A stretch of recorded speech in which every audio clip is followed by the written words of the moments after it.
G'day traders, and welcome back to part 4 of this video series. I had planned to undertake this in a single sitting, but what started as a simple YouTube project has now turned into a Tolstoy epic, but hopefully we can wrap things up in this episode. If you haven't listened to parts 1, 2 and 3, then I advise you to do so. It provides a context to understand the different path we take to system development and portfolio compilation, and the reasons for this altered path. So back into Strategy Quant we go, and this is where we are now in the workflow process. We took a simple idea for a trend following system referred to as a core design and put it through the workflow hoops in Strategy Quant X. And the end phase of the workflow process has left us with 44 possible solutions that are applicable to a single forex pair of Euro-JPY. Now, at this stage, we want to evaluate which of these solutions we select for our Euro-JPY sub-portfolio of variations around this core design. But given our finite capital limitations as retail traders, we simply can't afford to use all of them. And we need a method to reduce these options to a practical amount. We also need to remember that under diversification, we might have 5 different core trend following designs applied to each market of our universe. But at the moment, we've only investigated one. So clearly we need to reduce this number of solutions to more practical levels. Ultimately, my decision is made as follows based on our $100,000 account. I will select the best 5 options that when compiled will be assigned a 0.25% trade risk. This means that total risk exposure on this core model for Euro-JPY will be a maximum of 1.25% of trade capital if I use 5 solutions. So with such a small account, I cannot get too aggressive in my diversification, but 5 solutions are far better than 1. Each solution has been specifically developed to offer low correlation between each other. That is a great benefit of system diversification over market diversification. Methods of system diversification offer more stable correlations between each other than market correlations that can be a moving feast. By diversifying around stops, trailing stops and lookbacks, we force lower correlation into our method than what can be achieved by a single return stream. So back to our selection of the best 5. The process we've used to date has been based on a validation method through this workflow process that uses a risk-adjusted process to assess viable options. So we continue to use this basis of risk-adjusted methods in our method of selecting the best candidates. So how do we do it? You'll probably all be aware of correlation, and in particular the Pearce correlation coefficient, which varies between +1 through to 0 down to -1. This single statistic provides a summary statement of how 2 return streams move in relation to each other. Now, while many use it, it isn't of much use to us as trend followers. A return stream itself provides far more information than a single statistic, and we find that correlations are never static across the length of the return stream. So reliance on a single statistic tells you nothing about those market conditions where correlations become positively correlated, uncorrelated, or even negatively correlated. So we use a method in Quant Analyzer that we now have up on the screen that consolidates return streams together and then assesses their risk-adjusted performance as a composite over the length of the entire data range. In effect, Quant Analyzer is testing how these solutions fare as a composite in the same way that a portfolio operates over the course of the long term. So let's see how Quant Analyzer does this. So we load these 44 very long-term solutions derived from SQX into Quant Analyzer. Each of these solutions have a common date range which allows us to directly compare each return stream over the course of a long-term backtest horizon. So now that the 44 solutions are loaded into Quant Analyzer, we then click on the Portfolio Master module of Quant Analyzer. You will see up here that we have loaded 44 strategies and that we want to only look for the top 5 strategies from this collection that offer the best risk-adjusted return as a combination. Now there's a lot of crunching to do, so this process can take a bit of time. But notice how we also rank the top 10 portfolios from this process by return to drawdown ratio. And remember that our selection is based on how these systems work together as a risk-adjusted composite, rather than a decision simply based on their performance, individual performance metrics. So we also apply a correlation filter that removes strongly correlated systems from any combination automatically within this process. And once we have set this all up, we then press Compute Portfolio and the process occurs automatically. Now remember, it can take a bit of time. For example, in this instance of looking for the top 5 strategies within a total possible 44 strategies, there's over 1 million iterations of an entire return stream composite that needs to be undertaken by this process. So this is far beyond what a human can achieve through manual methods. So once we have run the process, we are left with the top 10 strategies ranked by their return to drawdown ratio. I've just got to find it. Here we are, the return to drawdown ratio. So we can see that the top ranked combination of 5 strategies, let's get it here, relates to these particular 5 strategy magic numbers, which allow us to identify which solution they refer to. In this instance, our return to drawdown ratio of the top performing composite is 28.98, or in terms of CalMar, it is 1.43. So now that we have got the top 5 ranked portfolio in terms of risk-adjusted return, we can now go back to SQX and compile these 5 nominated strategies or solutions here into a single portfolio through coding treatment. So back into SQX we go, and we refer to this final workflow database tab. And you can see that we have only included the 5 strategies selected by Quant Analyzer. From these mini equity curve charts, you can also see that each equity curve is quite different in profile. This means that the variables used for the core design parameters are quite diverse and will assist in producing a low correlation when compiled together. But now we want to compile these strategies into a single sub-portfolio for this core design and this single market of EUR/JPY. So we go to the portfolio. First we select the 5 strategies that we want to compile. Then we go to the portfolio module of the workflow tab and select merge strategies. We then use this function here, which allows us to merge these 5 strategies into one. Now this is a new feature of SQX and very handy for our purposes. After selecting this process, this then merges the 5 strategies into a single portfolio.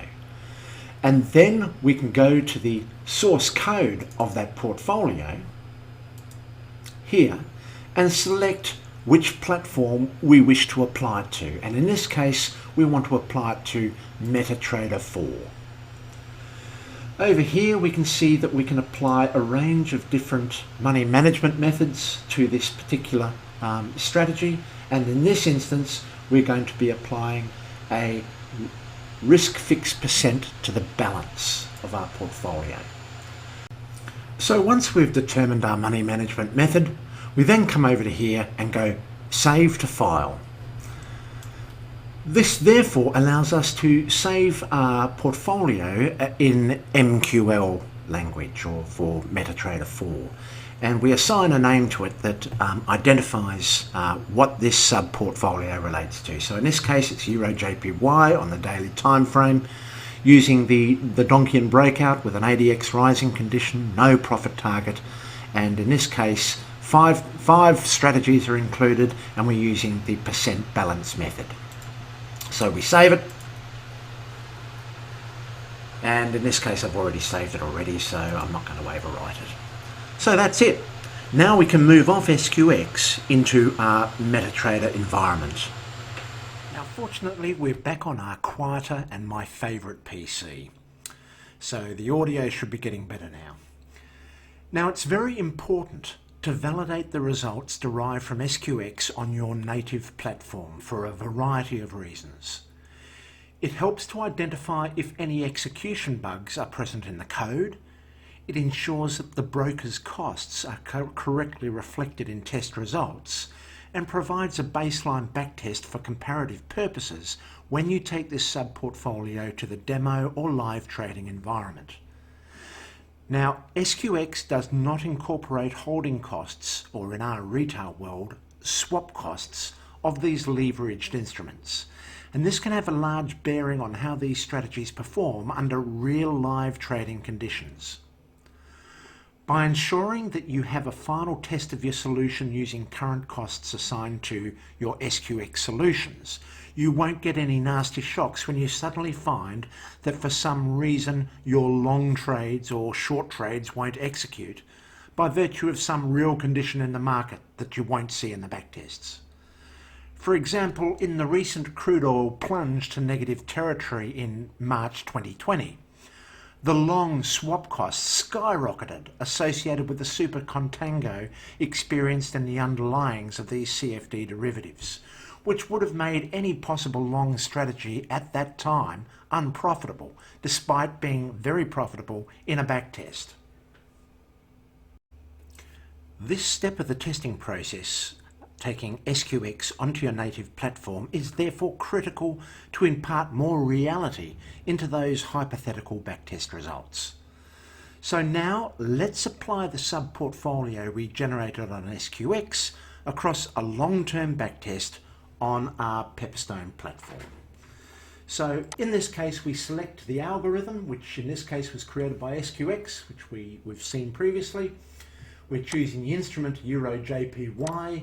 We're choosing a fairly long-term backtest from 1998 up to current day. We're adopting a spread of 20, which is about 1.5 times the current spread. And the reason we do that is to impart a bit more conservatism into our projection. In the expert properties here, we'll see that we've got a lot of variables here associated with those 5 strategies that are now blended into the single portfolio. But down here in the risk, we want to apply 0.25% to each individual strategy in that solution. What's another important thing? So we apply a daily chart on the 1440 time frame for our executable files, and we use a weekly chart of the time frame 10080 for our directional filter, as discussed in our core design. So all of these have been set up in accordance with how we want to undertake this test. We're ready to go. So now we simply press the start button, slow it down a bit, press the start button, and make sure that the result that we generate from this test is fairly coincident with the results we generated from our SQX platform. So we can see that the strategy is now executing with these 5 solutions. You can see, I'll turn on the equity curve as we progress through. Just make sure that the trailing stops are moving, which it clearly appears to be, as the trailing stops are moving behind price on this short direction trade. Things seem to be going quite well. It seems to be catching trends okay. The equity curve is a lot to be desired at this stage, but this is just early days. Remember, in our world, where we deal with the law of the large numbers, it's the next 1,000 trades that matter, not the individual trades themselves. We've got very small risk percentage applied to each solution, so they're like little pinpricks when we get losses, because we cut losses short all the time. But occasionally we get these lovely big moves of unbounded profit potential where the equity curve steps up significantly. So we're going to speed things up a bit. Seems to be working fine.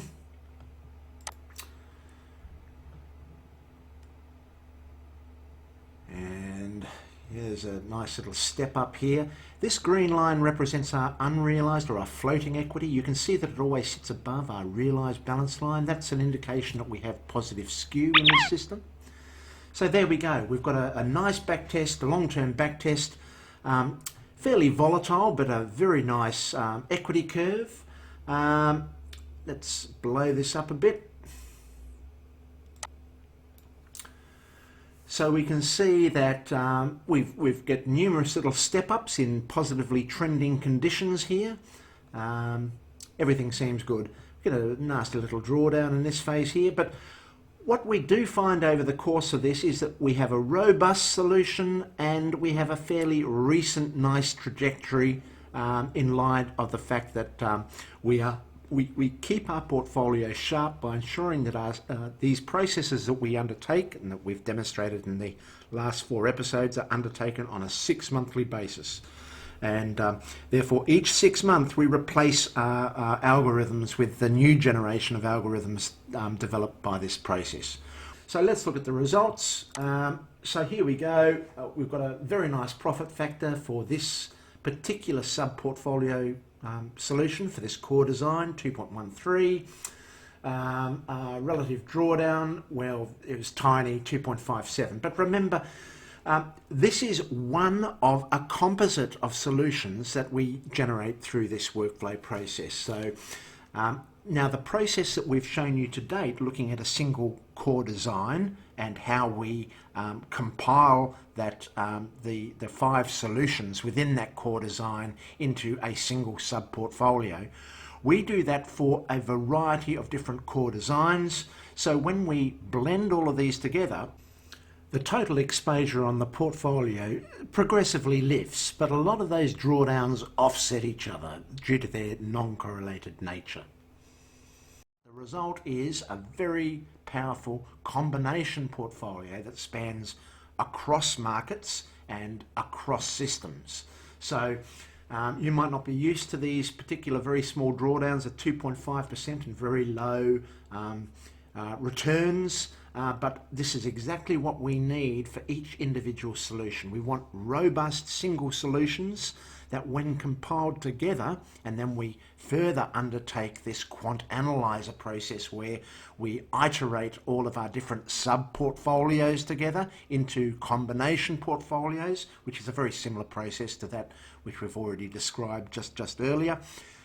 What that does is then compile these very comprehensive, diversified, robust portfolios with very good performance metrics, provided everything goes according to our plan. Now, pretty well that is where we can leave this exercise. I just want to mention that for our forum members, we do take a few additional steps here. That once we have compiled our portfolios together, we then engage Fred to add additional code to create dashboards and a portfolio manager that then we can monitor real-time our live trades and demo trades of our solutions. It allows us to map the portfolio heat at any particular time and see the exact which of the solutions is activated and what are the criteria for those solutions, so we can on an ongoing process monitor how this portfolio is going. So hopefully, ladies and gents, this gives you a way forward in an approach to develop systematic trend following portfolios for the retail trader with little to no coding experience. It's been a fairly long exercise, but hopefully I've provided a context for you to understand the logic behind this approach. Before we close off this series, I would just like to say a few things about algorithm development using this process. First, I am not a quant. I never like bundling humans up into neat categories anyway, but I actually consider myself a simple, diversified, systematic trend trader. I like to ensure that my brain is engaged in areas that it works best, namely in areas of logic, reasoning and creativity. So I ensure that all these processes described so far in this 4-part series have a human brain steering the outcome. While the processes themselves are all systematic in nature, a logic-based critical reasoning is applied to steer the process towards a desired outcome. AI and machine learning have still got a long way to go, in my opinion, before they outperform our ability to understand how complex environments work. So let's just say that while I'm not a quant, I am a close observer of complex systems. The way I understand how they operate therefore steers the outcomes that I seek and the tools I use in developing and compiling my trend-following portfolios. SQX and all the tools we have discussed are powerful, but they need to be closely managed. Some of the tools are appropriate, while others you might find in these systems are not. Only the human brain will be able to decipher which one of these you need to use. So the single takeout that is critical in this series is for you to need to understand the tools you use and why you use them. The markets are incredibly complex, and the human mind is a great heuristic tool to define a process to understand them. However, let the machines do what they do best in this law of large numbers, but always keep hold of what you do best. So thanks all once again for listening to this long-winded series. I hope you got something out of it. For our forum members, if you want to get deeper into this SQX process, then just ask and Fred and I will only be too happy to help out. While Fred and I still prefer our own workflow process that we have tailored within the MT4 environment, SQX and its products have certainly come a long way in addressing many of the processes we undertake in the portfolio development and compilation process. So cheers all and have a great trading day.